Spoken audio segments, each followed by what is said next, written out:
If you're looking for one intriguing team in the Big Ten, keep an eye on the Washington Huskies entering year 2 under head coach Jed Fish. Clear priority this offseason up the middle of the defense and continuing to get physical at the point of attack along the offensive line. I like the pickup of Tai Ugialale out of Arizona. You look at what Ryan Walters in his first season with the Huskies as a defensive coordinator. He needs defensive linemen who are versatile. Ugialale is capable of playing that 4-eye alignment in the tight front, the 3-tech in the bare front. You could even kick him out to the edge and stun him and move him around based on some of the pressure packages that they're going to want to implement. But Ugialale, veteran player experience with what Jed Fish did at Arizona.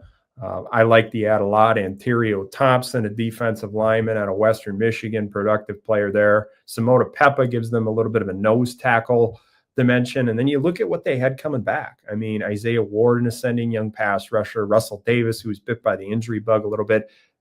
You also see Deshaun Lynch, a transfer they brought in from Sacramento State. He could take a big step forward in year 2 in the program. Zach Durfee's been hit by the injury bug a little bit. You got a couple of younger defensive tackles. Alenius Davis could potentially work his way into the mix as well. So I like what they're doing along the defensive line. You kick back into the linebacker spot. X-Ree Alexander started his career at Idaho, was productive as he transferred up to UCF in the Big 12 and now coming up to the Big 10. Love the pickup.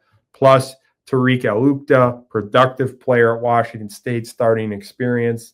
And then Jacob Manu had an injury, was unable to play, was at Arizona, team captain with Jed Fish, knows exactly what he's looking for in leaders for the program. Being able to get him was huge. So transition at linebacker, but able to add very good players at that spot. And then safety, CJ Christian, talented player in the portal out of Florida International. One of my favorite intriguing pickups in the portal, and Alex McLaughlin out of Northern Arizona. Versatile, great ball skills. I think he can come up to the line of scrimmage when they want to show pressure and potentially bluff out into unconventional zones, be able to cover a lot of ground if they want to go out into Tampa 2 or cover 2. Some of the things that Ryan Walters wants to do with the pressure game in the coverage disguise area, he needs to have linebackers and safeties with great movement skills and versatility, and I think they were able to bring that in. Thing I want to see is the cornerback room. You know, they're going to play a lot of man coverage. You got Prysock on the outside. You're able to add Takario Davis, a transfer out of Arizona. Both big, long, physical corners who definitely fit the profile of what Ryan Walters wants in man cover corners. But do they have enough depth in that room? They need to develop depth at corner. They need to develop depth at safety. Who kind of emerges there? I'm going to be watching that as the season begins. So defensively, I love what they got going on in the front 7. On the offensive side of the ball, excited to watch Damon Williams Jr. in year 2. You know, being able to get a couple starts under his belt is good for entering this season.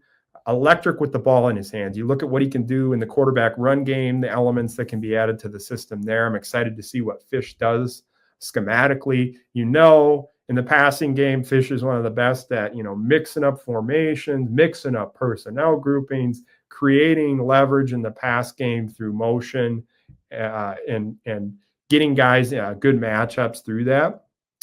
I know that, you know, Damon Williams is not as experienced, but the talent is there. He's super athletic. Then you look at what he's got around him. Denzel Boston on the outside. They're able to bring in Amari Evans as a transfer out of Penn State, a guy who can stretch vertically. Who emerges in the wide receiver room behind those two guys? Is it Kevin Green? I'm interested in how he does coming off an injury last year. The running back room, you know, Jonah Coleman, one of the top returning running backs in the entire country. A big back, but man, he's got great suddenness, change of direction, able to break tackles, run low, press blocks, the whole package. Having him in Boston in that offense gives him such a dynamic presence. And then I'm watching Decker DeGraff, tight end, second-year guy, flash as a freshman. I think he could be a big weapon working the middle of the field, underneath in the quick game. They got Quentin Moore, a veteran, in there. They had Cade Eldridge, a transfer out of USC. So multi-tight end, they can definitely get into a lot of different personnel groupings. And then you look at what Damon Williams is able to do as a runner, his accuracy as a passer. They're going to be able to do some fun stuff schematically just based on their personnel, the quarterback that they have. I'm excited to watch them. Mentioned the offensive line, big part of growth for this program. Carver Willis, a pickup from Kansas State, can play on the left side, play on the right side. They got good tackles in this program, but it's going to be interesting to see. Maybe one of them can slide inside. I want to see how the interior of the O-line develops. They lost some starters there, and they have some moving pieces. Can they figure that all out in fall camp? And like you say, maybe a tackle, one of them kicks inside. But I definitely see the vision, what he was able to do in the 4-year recruiting piece, bringing in big, long offensive linemen that can develop up, and then, bridging it with transfers as needed. But, Jedd Fisch has done a good job entering year 2, adding productive players, finding their strengths and weaknesses that they have on the roster and filling them in both through 4-year recruiting and the transfer portal. So I'm excited to watch them this year. Keep an eye on them. They have a lot of intriguing personnel across the board, and we know that Jedd Fisch is great at putting his players in advantageous positions schematically.